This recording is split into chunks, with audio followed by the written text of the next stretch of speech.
Over the last week, The Telegraph has been slowly releasing information exposing the BBC's biases from an internal BBC report that has been covered up. And it covers things like the Gaza and Palestine and immigration and diversity and wokeness.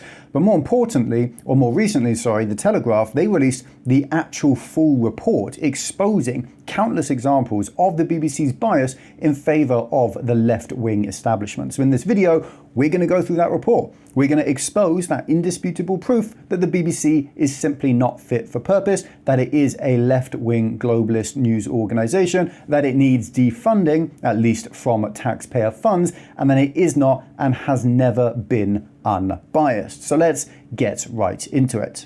So here we are. The Telegraph has published the internal dossier that has plunged the BBC into crisis. The document, written by former journalist Michael Prescott and sent to the BBC board, exposes a string of incidents that demonstrate serious apparent bias in the corporation's reporting. They include evidence that BBC Panorama doctored a speech by Donald Trump to make it wrongly appear as though he directly called for violence on the day that his supporters stormed the US Capitol.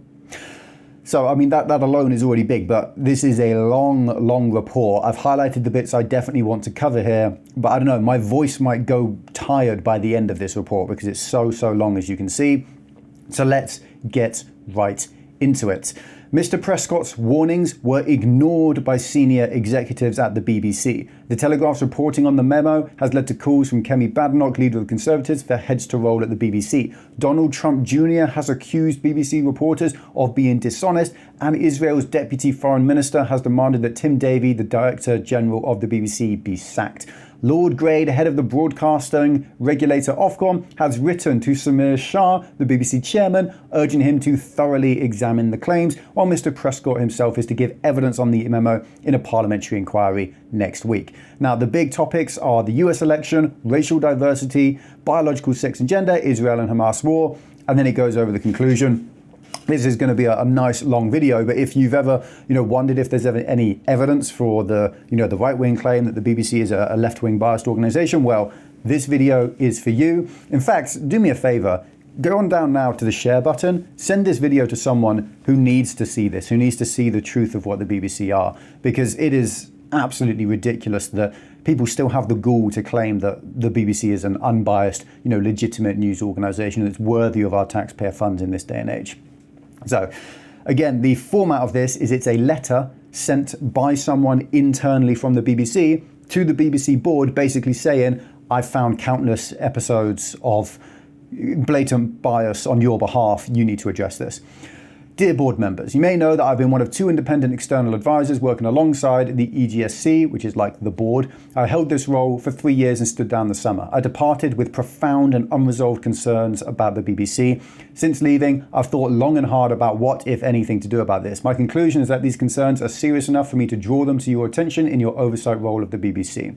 What follows is a summary of what were, in my view, some of the most troubling matters to come before the EGSC during my term. My view is that the executive repeatedly failed to implement measures to resolve highlighted problems, and in many cases simply refused to acknowledge there was an issue at all. I would argue that the executive's attitude when confronted with evidence of serious and systemic problems is now a systemic problem in itself, meaning the last recourse for action is the board. One of the defences often deployed by the BBC when criticised by external organisations is to claim the evidence presented is mere cherry picking. This is why David's reports were so very important. They came from within the BBC and were produced by a very experienced and talented journalist. Yet his findings were still on the whole dismissed or ignored, even after board members tried to press home the case for a full-blooded action. I think it's important to state that I've never been a member of any political party. I do not hold any hard or fast views on matters such as American politics or disputes in the Middle East. My views on the BBC's treatment of the subjects below do not come with any political agenda. Rather, what motivated me to prepare this note is despair at inaction by the BBC executive when issues come to light. On no other occasion in my professional life have I witnessed what I did at the BBC with regard to how management dealt with, or rather failed to deal with, serious recurrent problems. So this is a letter from someone internal to the BBC with no political background whatsoever. He has no party affiliation, and he is doing this purely to expose the problems within the BBC because he is just ashamed that this is our national broadcaster that's supposed to be a point of international pride. Let's get into some of the problems, shall we? Starting off with the US election. 1 week before polling day, the BBC aired an hour-long panorama special called Trump: A Second Chance. It seemed to be taking a distinctly anti-Trump stance. Critics of the Republican presidential candidate vastly outnumbered those who argued for him. What examination there was of reasons for Trump's popularity seemed to me insufficient given the overall balance of the program. Remember, this is an election that was incredibly close. Yes, it was contested by Trump afterwards, but it wasn't like 75% voted for Biden and 25% for Trump. It was, I think, 48 or 49 versus 51. It was a very, very close election. Now, given what I took to be the anti-Trump nature of the program, I of course assumed that there would be a similar balancing panorama program about Democrat presidential candidate Harris the following week. I remain shocked that there was not.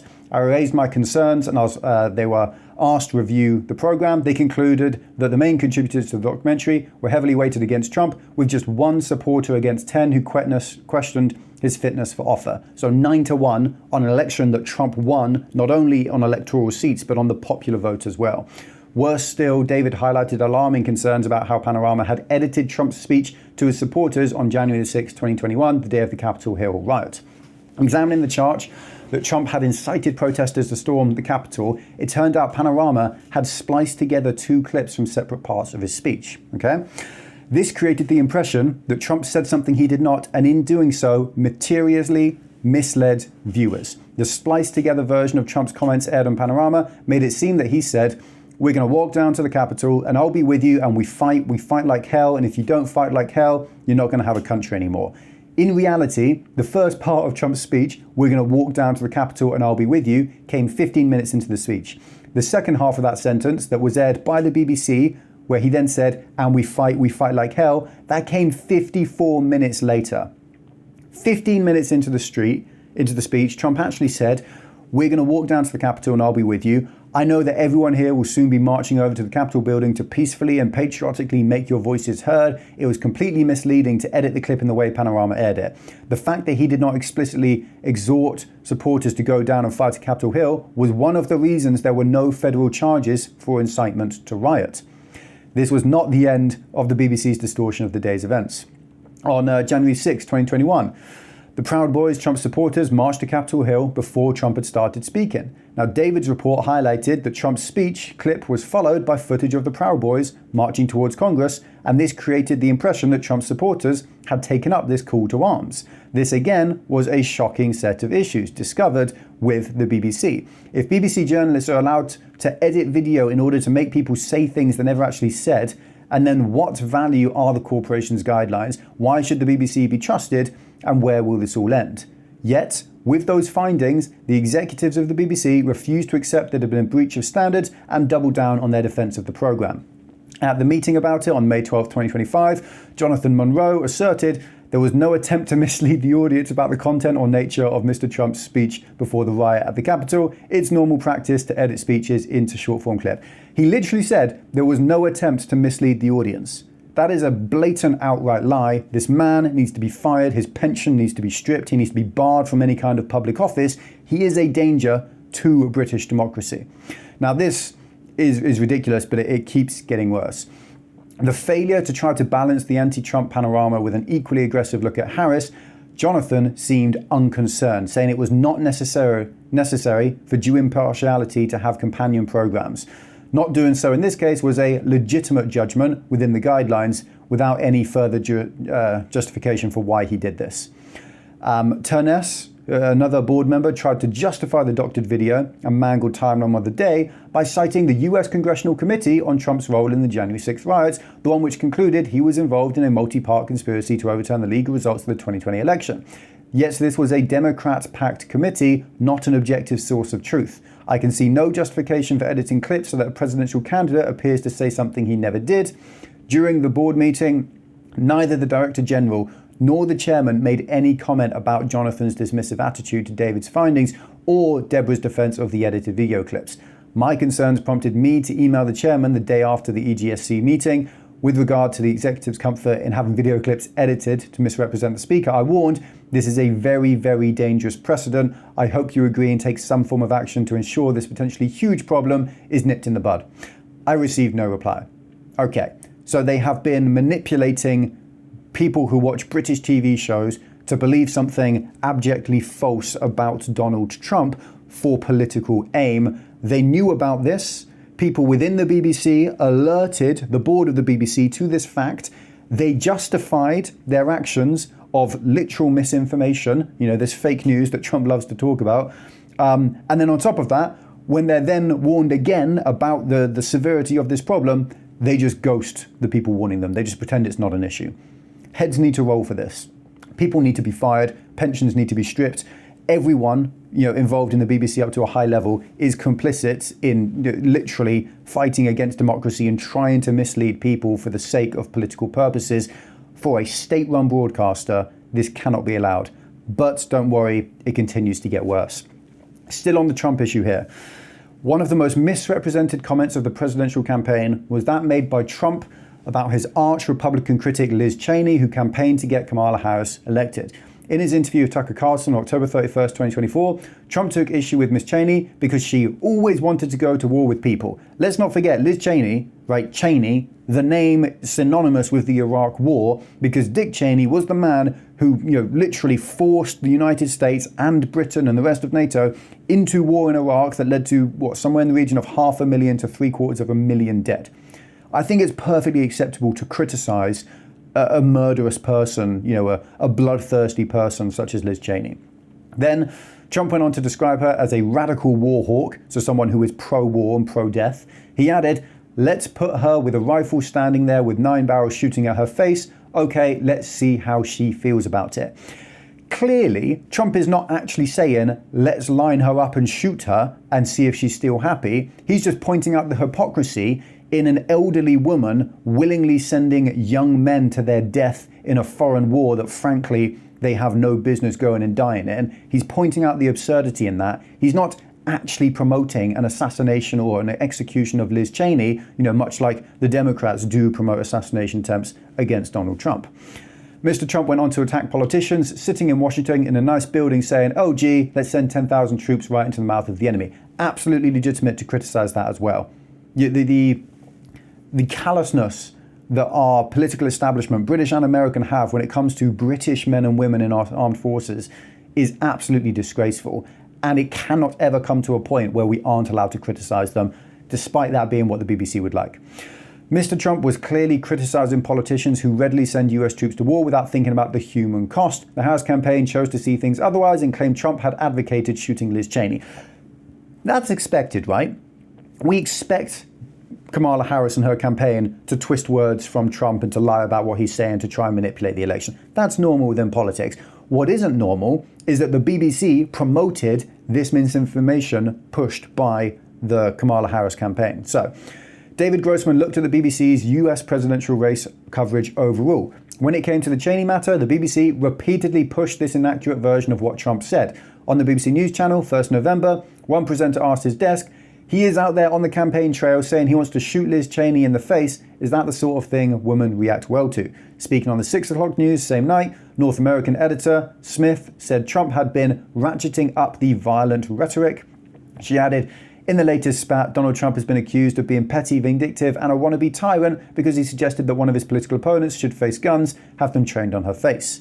On World News America, a presenter said Trump appeared to suggest Liz Cheney should face a firing squad for her stance on foreign policy. The following day, BBC's North American correspondent told the news channel that Trump had a rough week, which included comments about the Republican Liz Cheney and how she should face 9 rifle barrels. So there we are. Once again, the BBC actively promoting disinformation for political aims in a distinct left-wing bias. Next, we have the US election coverage more broadly. Here is the full report delivered to the EGSC on the January 16th, 2025. January. This was, 9-10 months ago now, but below is a summary of his findings. The BBC ignored its own guidelines about not giving undue weight to a single poll and gave excessive coverage to the rogue Iowa poll, which suggested a Harris victory days out from the election. This poll dominated coverage in the days leading up to the polling, while other polls that contradicted its findings were underplayed. and we now know that the Iowa poll was abjectly wrong. The BBC focused too heavily on campaign issues promoted by the Harris campaign, such as abortion and women's rights, at the expense of giving greater weight to jobs, the economy, and immigration, which proved to be a significant driver of how people voted. I want to point this out as well. One of the reasons this is so egregious is because the BBC is trying to dictate the Overton window. They're trying to state with their media coverage every day in every country what it is acceptable to speak about and what it is unacceptable to speak about. During the US presidential election, they claimed that it was only acceptable to talk about abortion and women's rights within their organization, and they tried to push that narrative onto the rest of our country and America as well, despite the fact the American people who voted in that election chose to reject the politics of Kamala Harris. They rejected the focus on abortion and women's rights and instead focused on jobs, the economy, and immigration. And that's why Trump won. Next, in covering Trump's legal wrangles during the campaign, in May he was found guilty of 34 felony counts of falsifying records. The BBC often failed to highlight that many US prosecutors are political appointees. This prevented viewers from having an understanding of the anti-Trump lawfare at play during the presidential race. So again, they are distinctly and purposefully not educating British people about the true state of a story to try and influence their views. There was an overemphasis on certain events, such as Trump's comments about people eating pets in Springfield, that dominated the coverage for a week, which David's report warned appeared excessive and risked compromising impartiality. The BBC sometimes fell into using without attribution contested language such as reproductive rights. This signals to many BBC viewers, particularly those in America, a biased mindset, because it is. There was an overall tendency to frame issues in a way that was similar to the Harris campaign and less fact-checking of questionable statements that she made as opposed to Trump.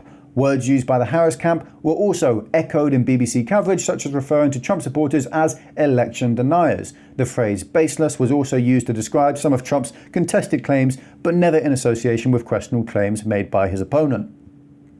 The use of aggregate economic and immigration data skewed coverage because it masked important class and regional variations, which attributed to the election results. So again, they're cherry-picking statistics with regards to the American economy and immigration status and illegal immigration, specifically choosing statistics that make the problem seem less worse, trying to promote the view that actually Harris is right and Trump is wrong.